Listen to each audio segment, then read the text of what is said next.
جب بندہ گناہ کی طرف آتا ہے یا کوئی بری عادت اپناتا ہے نا، عادت ایک دن میں ہی نہیں بن جاتی، آہستہ آہستہ ڈے بائی ڈے آپ وہ کام کرتے رہتے ہیں اینڈ دین یو سے دیٹ پرسن از ایڈکٹیڈ.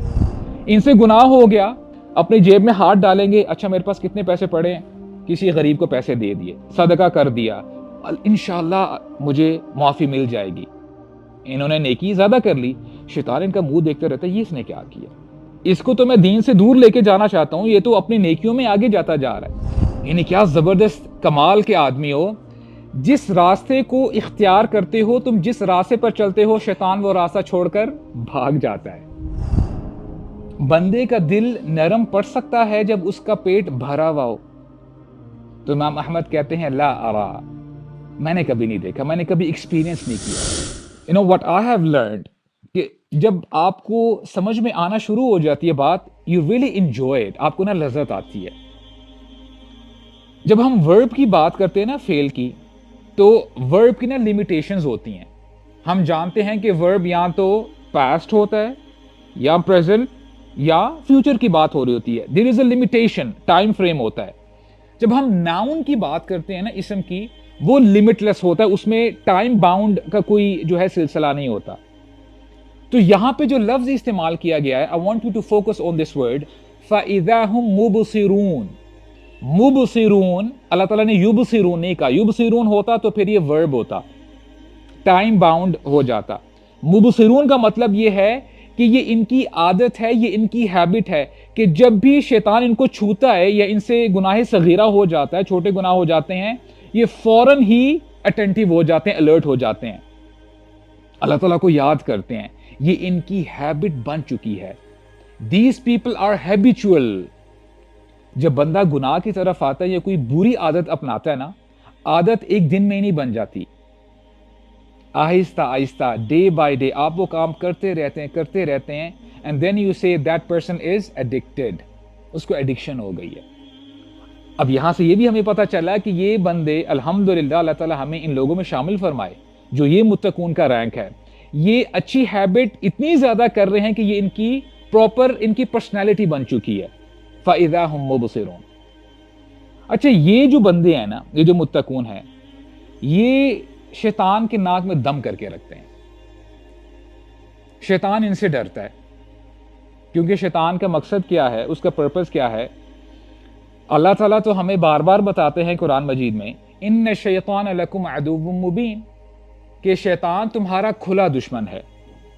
اب بندہ یہ پوچھ سکتا ہے کہ یہ کیسا کھلا دشمن ہے، یہ تو ہمیں نظر بھی نہیں آ رہا، تو اس کی دشمنی اتنی اوپن کیسے ہو سکتی ہے؟ اس کو آپ ایسے سمجھیں کہ جب بچہ اس دنیا میں آتا ہے، you must have observed children cry، بچے روتے ہیں جب اس دنیا میں آتے ہیں. وہ روتے اس لیے ہیں کیونکہ اللہ کے نبی نے فرمایا صلی اللہ علیہ وسلم، شیطان ان کو سٹیب کرتا ہے، ان کو ہارم پہنچاتا ہے، ان کو پش کرتا ہے، جس کی وجہ سے بچہ روتا ہے. آپ کی شیطان سے جنگ تب سٹارٹ ہوتی ہے جب آپ اس دنیا میں آتے ہیں. اب یہ ٹیکنیکل ہو جائے گی بات، اس سے پہلے بھی ہے، when you are in the womb of your mother، لیکن تب سے آپ کی جنگ سٹارٹ ہو جاتی ہے، اور جب تک آپ کی سانسیں چل رہی ہیں، he is your open enemy، اور وہ تب جا کے آپ کی جان چھوڑتا ہے when you are lifeless، آپ کے اندر سانس باقی نہیں رہی. This is how شیطان works with the person. اب جیسے میں نے آپ کو بتایا کہ یہ وہ لوگ ہیں، وہ خوش نصیب ہیں کہ شیطان ان سے ڈرتا ہے باقی 11 مہینے بھی، صرف رمضان کے مہینے میں نہیں ڈرتا، کیونکہ یہ لوگ اتنے پکے ہو چکے ہیں. جب ان سے گناہ ہو جاتا ہے، اور چھوٹے گناہوں کی بات ہو رہی ہے کہ بڑے گناہوں کی، چھوٹے گناہ، ان سے گناہ ہو گیا، اپنی جیب میں ہاتھ ڈالیں گے، اچھا میرے پاس کتنے پیسے پڑے ہیں، کسی غریب کو پیسے دے دیے، صدقہ کر دیا، انشاءاللہ مجھے معافی مل جائے گی. انہوں نے نیکی زیادہ کر لی، شیطان ان کا منہ دیکھتے رہتا ہے، یہ اس نے کیا کیا، اس کو تو میں دین سے دور لے کے جانا چاہتا ہوں، یہ تو اپنی نیکیوں میں آگے جاتا جا رہا ہے. یہ وہ لوگ ہیں جب ان سے گناہ صغیرہ ہو جاتا ہے، یہ ایکسٹرا نوافل پڑھنا شروع کر دیتے ہیں، اور نوافل میں یہ گڑ گڑاتے ہیں، اے اللہ مجھ سے بہت بڑا گناہ ہو گیا، اے اللہ میں بڑا کمزور ہوں، میں پھر اس بار سلپ ہو گیا، اے اللہ آپ مجھے معاف کر دیں. شیطان پریشان ہو جاتا ہوگا کہ یہ اس کو تو میں پیچھے کھینچ رہا ہوں، یہ تو پھر زیادہ نیکیاں کرتا جا رہا ہے. تو شیطان ایسے لوگوں سے دور رہنے کی کوشش کرتا ہے. ایک دفعہ نا عمر بن خطاب آ رہے ہوتے ہیں رسول اللہ کے پاس صلی اللہ علیہ وسلم، اور ہمارے نبی فرماتے ہیں ایہن لک یا ابن خطاب ما لقیک الشیطان فی فج الا سلک فجا غیر فجک. ایہن لک یا ابن خطاب، it's like an expression, wow how incredible you are او عمر، یعنی کیا زبردست کمال کے آدمی ہو، جس راستے کو اختیار کرتے ہو تم، جس راستے پر چلتے ہو شیطان وہ راستہ چھوڑ کر بھاگ جاتا ہے. ہونا تو یہ چاہیے کہ جب دو دشمن آپس میں ملتے ہیں تو فیس آف ہونا چاہیے، رائٹ، کہ لڑائی والا سین ہو، لیکن شیطان وہ راستہ چھوڑ کر بھاگ جاتا ہے عمر جب وہ تمہیں دیکھتا ہے.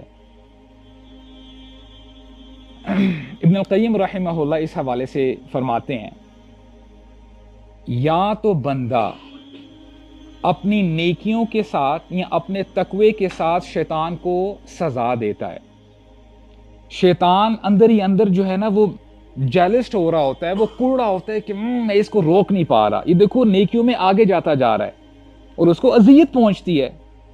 ابن القیم نے فرمایا کہ یا تو انسان اپنے تقوی سے شیطان کو اذیت دیتا ہے، سزا دیتا ہے، اگر ایسا نہیں تو شیطان لوگوں کو اذیت دے گا، سزا دے گا ان کو جہنم میں ڈلوا کے. تو تم نے یہ دیکھنا ہے کہ تم کس کیٹیگری میں فال کر رہے ہو. تو اب ہم نے جہاں تک بات کی ہے I have given you a gauge، یہ تقوی کا لیول ہے، یہ گیج ہے کہ ہر بندہ دیکھے کہ وہ تقوی کے کون سے لیول پہ سٹینڈ کر رہا ہے. And now we'll go to point number 2. ہم جس سوسائٹی میں رہ رہے ہیں یہ نا ہائپر کنزیومر سوسائٹی ہے کہ جب بھی کوئی جی میں بات آئی، کوئی کام کرنے کا سوچا تو بندہ چھٹ سے نا وہ کام کر لیتا ہے. ایک وقت تھا بندے کا دل کر رہا جی کچھ کھانے کو، لیکن دیکھتا کہ جی 11-12 بج چکے ہیں، ریسٹورنٹس بند ہو چکے ہوں گے، بہت لیٹ ہو چکا ہے. لیکن اب ایسا معاملہ نہیں ہے کہ آپ اگر راتوں کو اٹھے بھی ہوئے ہو، رات کے 2 بجے ہیں and you are feeling hungry, تو آپ آن لائن آرڈر کر سکتے ہو جو آپ کا فیوریٹ فوڈ ہے. پہلے اگر آپ نے کوئی چیز پرچیز کرنی ہے اور وہ دوسرے شہر میں ہے تو ہو سکتا ہے کہ آپ نے کوئی پلان بنایا ہو کہ میں نے 2 مہینے بعد اس شہر میں جانا ہے تو میں جاؤں گا تو وہاں سے پرچیز کر لوں گا. لیکن اب کیا ہے کہ اگر کوئی چیز کسی دوسرے کانٹیننٹ میں بھی پڑی ہے، یو ایس، آسٹریلیا، یورپ، کہیں بھی، چائنا میں، تو آپ آن لائن فٹافٹ آرڈر کر سکتے ہیں. This is what you call hyper consumer society. اور انسان نا کوشش کرتا ہے کہ اپنی ڈیزائرز کو فلفل کرے، امپلسو بیہیویئر، وہ اپنی باڈی کے بارے میں سوچتا رہتا ہے. اور یہ بات آپ جان لیں کہ انسان، اس کے نا 2 کمپوننٹس ہیں، ایک اس کا جسم ہے، اس کی باڈی، اور ایک اس کی روح ہے، ہز سول. جتنا آپ باڈی کو نرش کرتے ہیں، فلفل کرتے ہیں، آپ کی روح شاید سسکری ہوتی ہے. آپ کی باڈی کی جو غذا ہے، وہ جو فوڈ ہے جو ہم کھاتے رہتے ہیں، شاید وہ ہو، اور آپ پراپر اہتمام کرتے ہیں کہ جی مجھے بریک فاسٹ ایسا چاہیے، میری پروٹین لین ہونی چاہیے، رائٹ، مجھے کاربز بڑے لمیٹڈ لینے ہیں، میں اپنے جو ہے ویٹ نہیں بڑھانا چاہتا، فیٹ میرا زیادہ ہونا چاہیے، میرے مائکرو نیوٹرینٹس ایسے ہونے چاہیے، right. Have you ever thought the same about your soul کہ آپ کی روح کو کیا چاہیے، آپ کی روح کی غذا کیا ہے؟ اور اس کو ہم ایکسپیرینس بھی کر کے دیکھتے ہیں. جب بندہ روزے سے ہے، مغرب سے تھوڑا سا پہلے، ابھی پیٹ خالی ہے، آپ کی جو کیفیت ہوتی ہے، آپ اللہ تعالیٰ سے دعائیں کر رہے ہوتے ہیں، اذکار کر رہے ہوتے ہیں، نماز میں آپ کی کتنی زبردست کیفیت ہوتی ہے.